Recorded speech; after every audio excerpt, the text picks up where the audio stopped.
suggestion before putting the actual item on the agenda is maybe do something related to that, and maybe the agenda item is not in regards to renaming Jackson Park, but an agenda item to go over, these policies that were given to us, and maybe making a procedure to, you know, how do we address this even before we get to that point.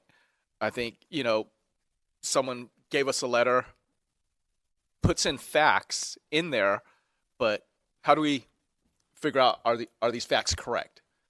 The history books I read as a school child are different from the history books now.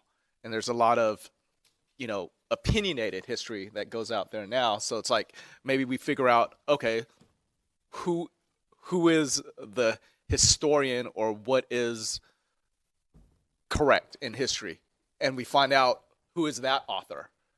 Then we go on to say, well, how are we going to place this? Is it we have one group here who thinks it should be renamed? Do we, part of the process should be, well, what are the groups affected?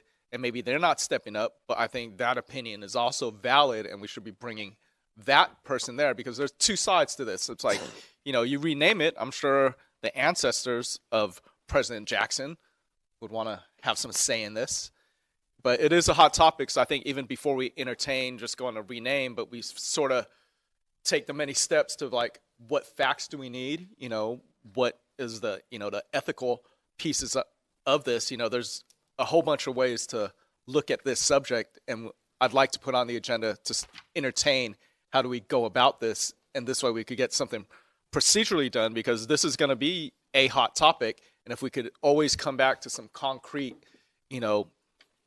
methodologies, I think that'd be in the best interest, because then it will help us for the next renaming.